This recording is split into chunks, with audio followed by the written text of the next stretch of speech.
All right, well, let's close with Vandy and Mizzou. Number 7, Mizzou, 20.5-point favorite. The over-under I have is 16.9 Vandy points. That's what Vandy averaged in SEC play last year. Somehow, this is going to be one of the more depressing stats you've ever heard. Averaging 16.9 points in SEC play. That was Vandy's best offense against SEC competition since 2018. Yeah.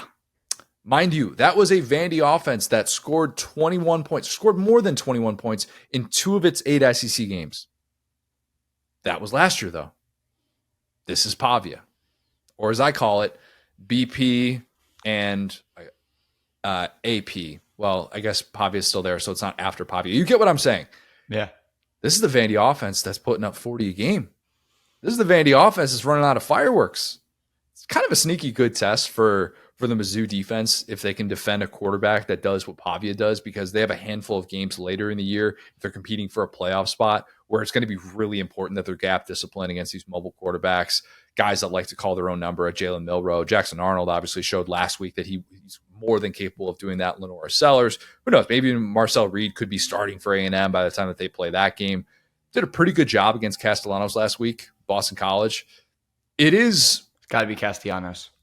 Look, I heard them say the only person I heard say Castellanos was McAfee, which makes me think that it is Castellanos. So we've covered it. We've covered both sides of it. It could be either one of Castellanos. Obviously, I mean. Wait, hold on. Tom Brenneman's going to get a Boston College game. I already looked this up, Will. Already looked this up. Way ahead of you. Way ahead of you. They have not decided yet whether or not Boston College is going to be on the CW. There's like 8 people listening to this that actually have an idea of what we're talking about. On the CW. Anyway, they need to. Boston College needs to be on the CW. Like we all agree very much.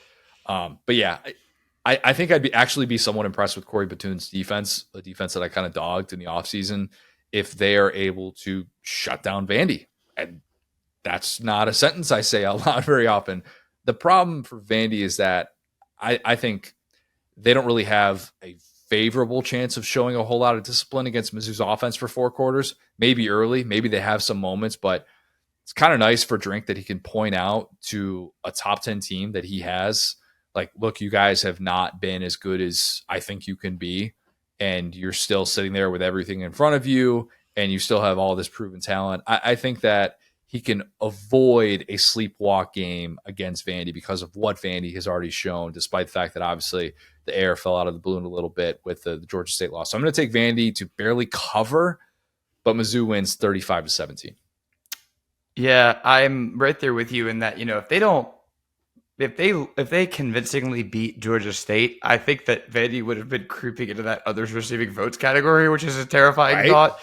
But at least I don't think they'd be ranked necessarily a 3-0 SEC team, but so with a winning its VT in overtime. So yeah, that being said, I really hope this isn't a Drink overthink game. He kind of in a way had one of those last week. Boston College, I think, is pretty well coached. It's top 25 team. It's understandable. Say what you will about Bill O'Brien, but he at least knows, how to get the guys kind of in the not to have procedural penalties and stuff like that, to play a cleaner game. It may not be the most smooth game, but it won't be a disaster. And so point being, I think that I really hope this is a just keep cruising. Mizzou is going to have some close calls this year. They've already had one. That's kind of the identity of not just Drink, who, is a great fit for this program, because historically Mizzou has had some of these games where you're just like, why are you're playing the Marine Academy? Why are you in a 1-score game right now? Just get out of here, man. Also known as the Florida Gators last year. But anyway, I think that we, I just think that this should be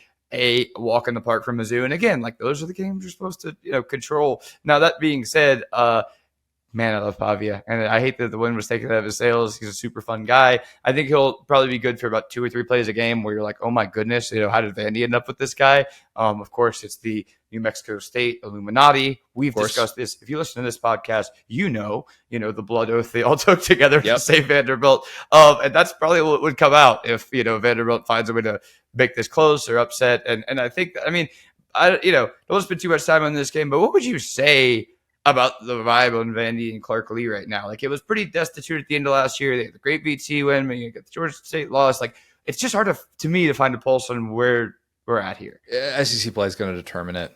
Yeah. You can get off to a nice start like they have. You can feel like you've made all the right moves. The Virginia Tech win was great. If you have another season in which it's an O for an SEC play, it's done. It's done. Like that's just the reality. Who knows? Like 1-7 can look a lot different depending on who that one comes against, and it can look a lot different if you're, obviously in position to win a couple of extra games and people think that you're supposed to, but it's still going to come down to that. This was never going to be he saved his job just by virtue of beating Virginia Tech. Like that's great. That's awesome. But you still have to show that you can do it for the duration of the season. And there'll be questions, obviously, if this goes south and if this is a blowout for Vandy. Vandy fans will feel like same thing all over again. I think Mizzou's kind of avoided this, though. This this potential hiccup. They had a game like this a few years ago against Vandy. I mean, like last year, I know they played a good competitive game against Florida that went down to the wire. But like they've really, for the most part, kind of put their foot on the gas against. See, that's what I'm saying. Like VC is not a team. If you are the number 7 team in America, not this year, more so like last year. But I think it's in the DNA. You just never know when it's good, and it's very different than the puke on your shoes game because like the Buck Stoops puke on your shoes game, you just can't snap the ball. Like you have no shot at winning that game. The Drink game went from a game that he used to lose in hilarious fashion to now he just wins them in hilarious fashion. Mizzou needs a drama-free Luther Burden game too. Yep. Had the game in week 2 where he leaves because he's sick, and everybody's kind of like, why did Luther Burden leave? That's not good. And then last week, he doesn't get a touch for the first 20 minutes of that game. And then he ends up having a really good game, but you still had the 2 unsportsmanlike penalties sprinkled in there where Drink is ripping him on the sideline. Mizzou needs a drama-free Luther Burden game where he just dominates, and maybe he beats a great player like CJ Taylor over the top or something like that. But I do think Mizzou wins this one convincingly. I'll say really quick, I'm with you. I think Mizzou probably gets into the 40s here. I hope Mizzou can, avoid this type of stuff. And I would say if you've decided to watch this game, stick around for the post-game handshake because it's probably going to be funny between these two guys. I'm imagining Drink with a big Life of Gumball style smile, Lee chanting some kind of Viking curse at him as they're walking up, and then they're just going their separate ways, and Drake giving like the LeBron biggest handshake I've ever seen, and Lee try to get out of there. But that's it. That's all I got for you. I don't think Drink is using hair dye. Probably with an electric not. Start to a sentence. I caught an angle of him during the game day interview that he was doing with that robotic dog that made me think, is he experimenting? Is he experimenting a little bit? He might be. Drink is in the come home category. He is. Don't sleep on that one. He's got a bunch of kids, he's got like a stressful job. It's understandable that it's going. I'm just put a pin in that one. And I'm the czar of SEC coach hair. We're always on top of it. Yeah, look, he's already got the dad vibes. He's got kind of the dad jokes. He loves Creed. Big Creed fans here. So, I think it already fits him. Let's just embrace the dadism. Yes.